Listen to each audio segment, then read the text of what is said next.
Greetings, everyone. This is Rock and Roll Spot Convention with the Weekly Comic Roundup. We're pretty close to the home stretch, so we'll kick things off with the Magic the Gathering one-shot, Nahiri the Lithomancer. Focusing on the Planeswalker, Nahiri, a core from Zendikar. Nahiri, most notably, was one of the three Planeswalkers that imprisoned the Eldrazi on Zendikar, alongside Soren Markov and Ugin the Spirit Dragon. She has recently come back to, I wouldn't say the forefront, though she was an antagonist in the second Zendikar block. She's also, it should be noted, a pre-mending planeswalker. So her power levels, at least initially, were incredibly high. So throughout the issue, we see her traveling to various planes, starting off over 6,000 years before current events in Magic. She encounters Gyruda, Doom of the Depths, and then planeswalks to Dominaria, where she goes to the Mountain of Keld, which is apparently sentient. And she befriends the mountain. And so,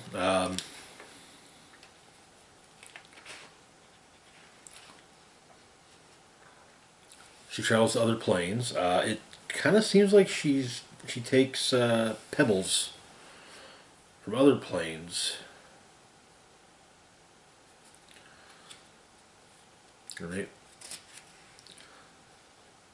and brings them to Dominaria, and takes pebbles from Keld to other planes as well.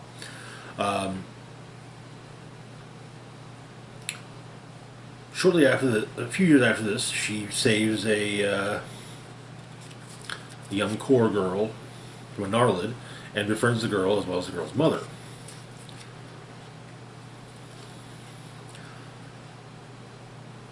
She tells Keld about this. Keld makes her a set of bracelets.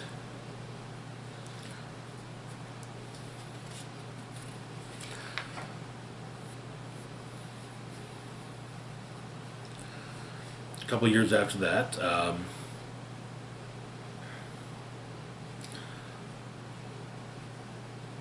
Nahiri's once again on Ikoria, once again faces it off against Gyruda, and ends up losing some of her bracelets during the fight. Now, normally, Nahiri doesn't just use, as her magics tend to revolve more around rock and stone. She tends to ask for if she can use said rock and stone.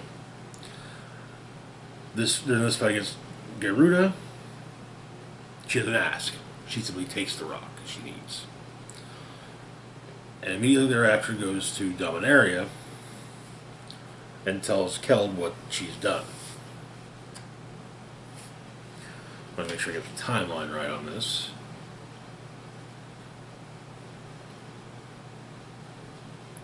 Two, three, 6.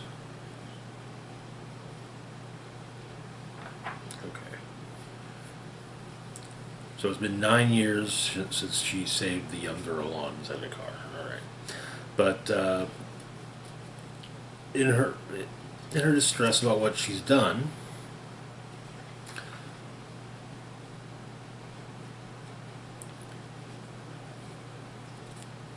she travels briefly to Arcadia,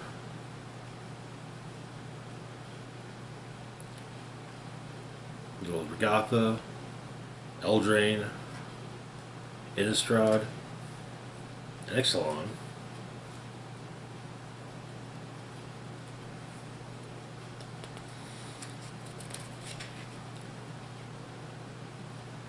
Kaldheim, and after her trip to Kaldheim, she returns to Dominaria and basically just passes out inside Keld,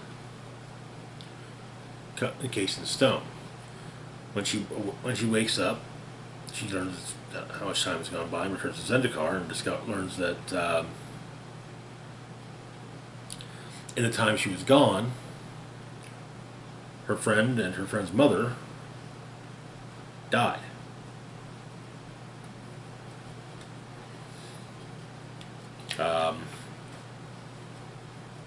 Also, that things apparently are changing with it on the plane.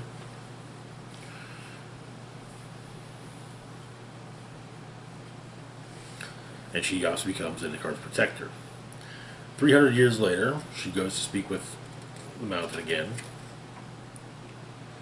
After Soren, not Sarkin, Soren, and Ugin defeated imprisoned the Eldrazi. While keeping watch over them, she once again rests, gazing herself in stone, awakening thousands of years later, and feeling less powerful. We also see the other things she's done, such as when she brought Emrakul of the Eldrazi to Innistrad, as she wrongfully blamed Soren for her not being as powerful as she once was. But in the present, for Magic's storyline, she returns to Keld finally. And she tries to speak to the mountain, but it doesn't talk back.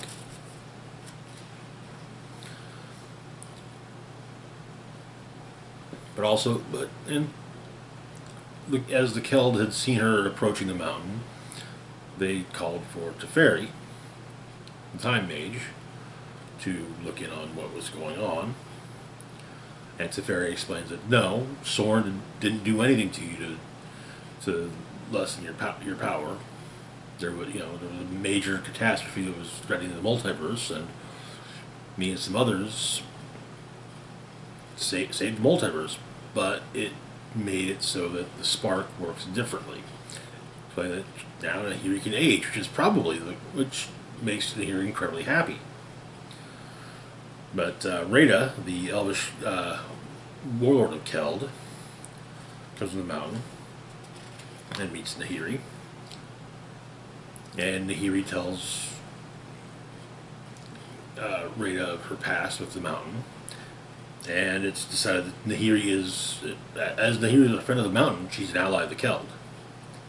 Also, it's kind of like the mountain melded with one of Rhaeda's ancestors, so to a point, the mountain still lives on in Rhaeda, and so her and Nahiri become friends, and that is where the issue ends.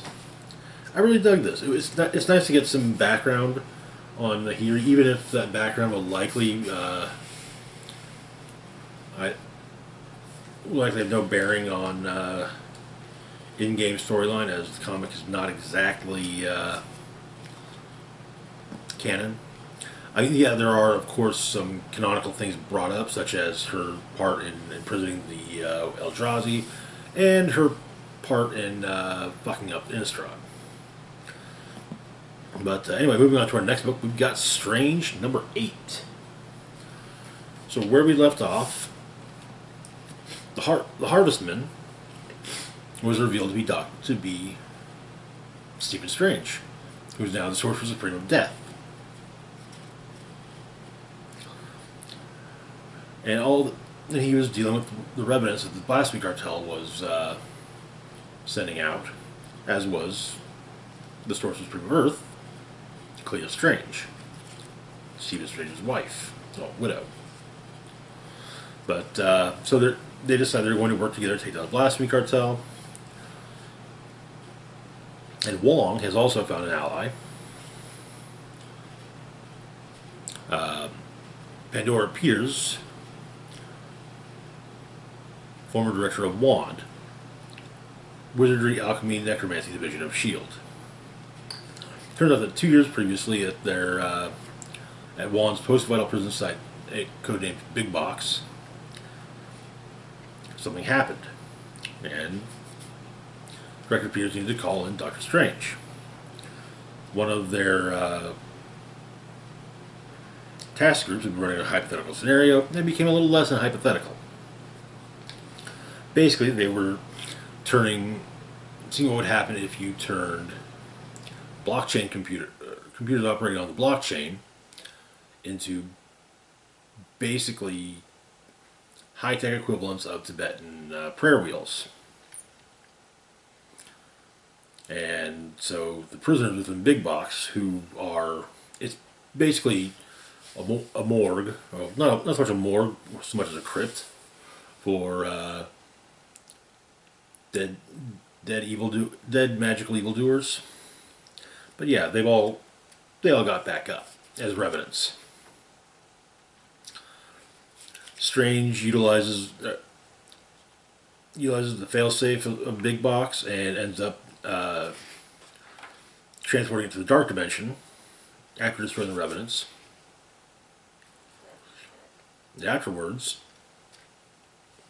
at Juan's headquarters, codenamed Emerald City, the leader of the task group is tasked with the cleanup. However, Strange is reflecting on this, he realizes he cannot remember the face of the man. It's Director Nunn of the Blasphemy Cartel. Turns out that what happened in Big Box was a test run. It was supposed to become less than hypothetical. Then, after S.H.I.E.L.D. was shuttered after Secret Empire, the Blasphemy Cartel utilized an incantation of mass distraction that they stole from Juan's vaults, using the power of their corrupted blockchain spell mill. But they made the world forget that Wand ever existed. And Director Nunn sacrificed his entire identity in order to do so.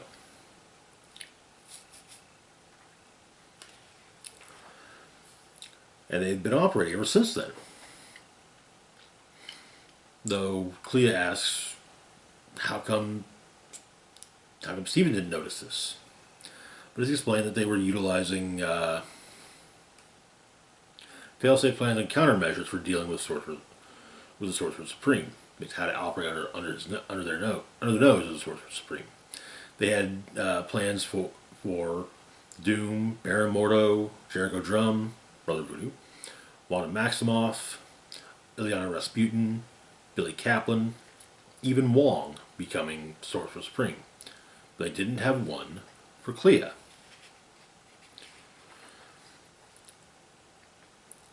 And so Clea asks what it is that Director Peters is telling them. Apparently, though, Director Peters can get the Sorcerer Supreme, and if need be, Wong, to Emerald City, because she knows where it is. And that is where the issue ends.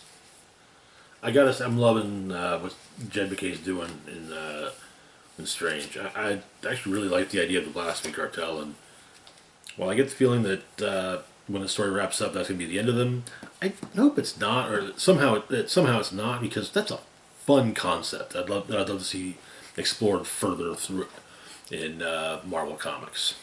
Anyway, moving on to our next book, we've got Planet Hulk Worldbreaker, #1.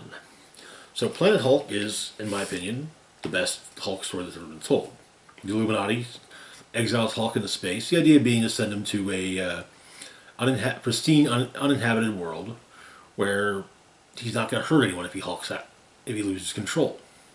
But a cosmic storm throws his ship off course, and he crashes onto Sakaar, becomes a slave, then a gladiator, then a king. However, the core of the ship that he arrived at Sakaar on exploded, wiping out a large chunk of the population, including Hulk's queen, Sarah the Old Strong. However, Sarah was with child, and presumably due to the, shall we say, gifts that, or because of Hulk's DNA, that child survived and becomes Scar, son of the Hulk. So this story is set 1,000 years in the future. Green Scar, Hulk, is still is something of a mythical figure to those who live on Sakaar.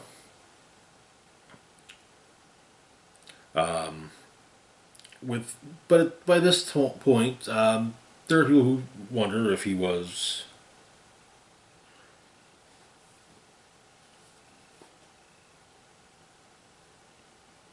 a hero or a monster.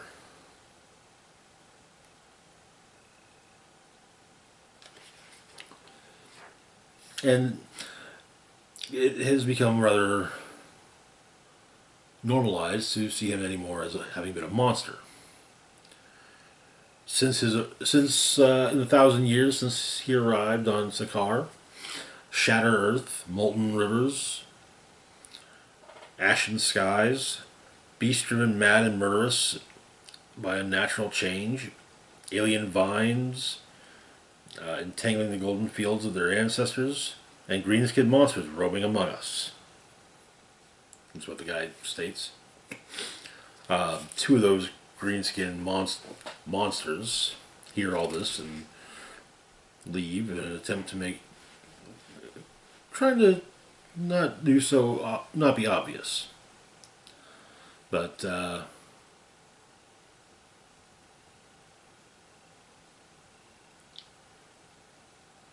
we've got, they are Tala and Ballo, but they continue on trying to make their way to the Sky City. However, a patrol catches them, and Ballo is taken prisoner, but Tala is able to escape, and she heads to find who she believes, who she thinks of as grandfather, Amadeus Cho.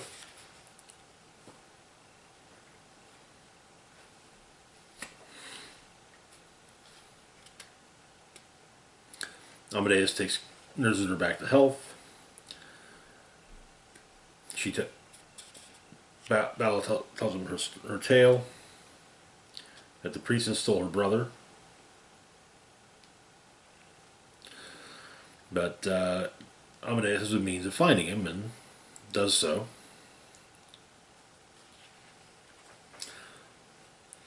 In the remains of a Shadow Starship, which the priestess is using as a jail.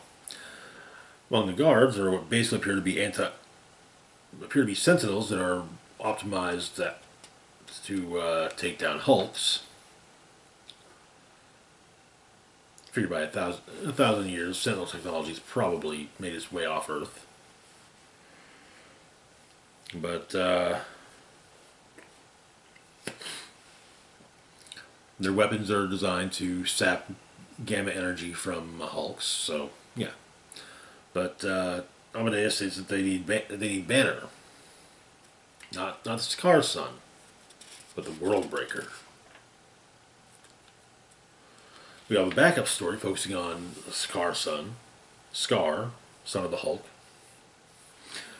He's in New Mexico, finds an old facility that his father a base that his father used to utilize. Apparently, his father had recently looked up the plans with Stone Starship of the Sakaar, with the intention of rebuilding it. Perhaps maybe if Sakaar wanted, he could return home. Of course, Sakaar feels like everyone's just trying to get rid of him. However, there appears to be a Sakaar beast loose nearby, and so Sakaar goes to tame it. As he does so, however, he's attacked by operatives from BAN, the Bureau of Alien Neutralization. They protect the planet from invasive species. And so Scar hulks up, takes on guys from BAN, very nearly kills one of them before She-Hulk stops him. And so, but she's going to do what she can to throw a legal monkey wrench into BAN's operations, but it'll only be a temporary thing. And so Scar and his new friend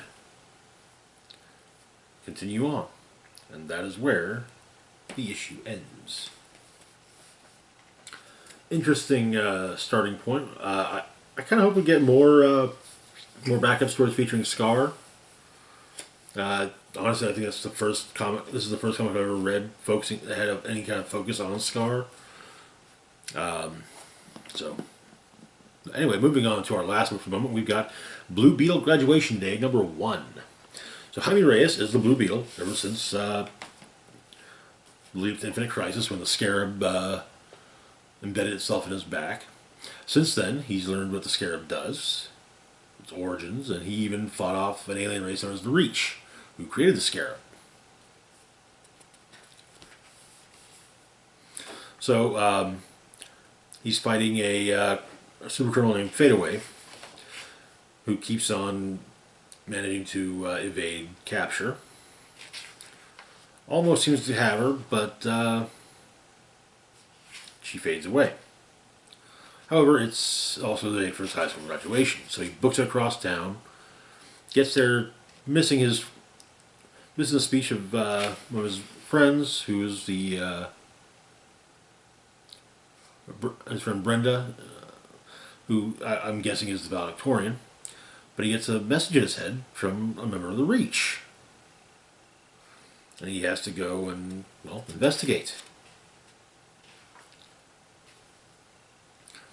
But the Scarab takes control, flies him off into space, and gets a full Reach transmission.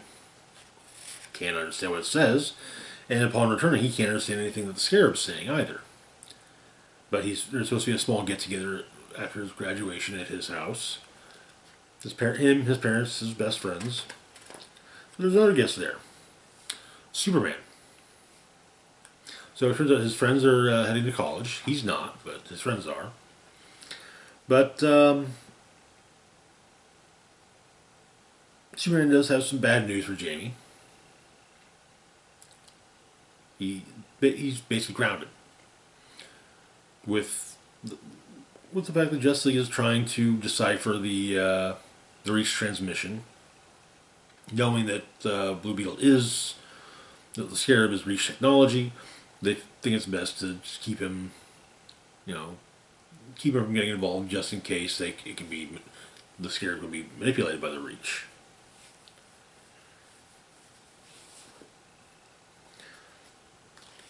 But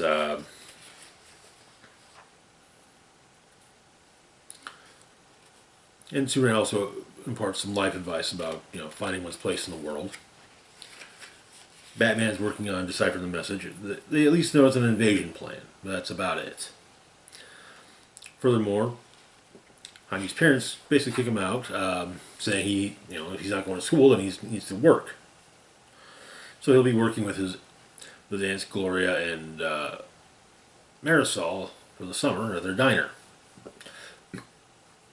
But there's a message or a video from El Salvador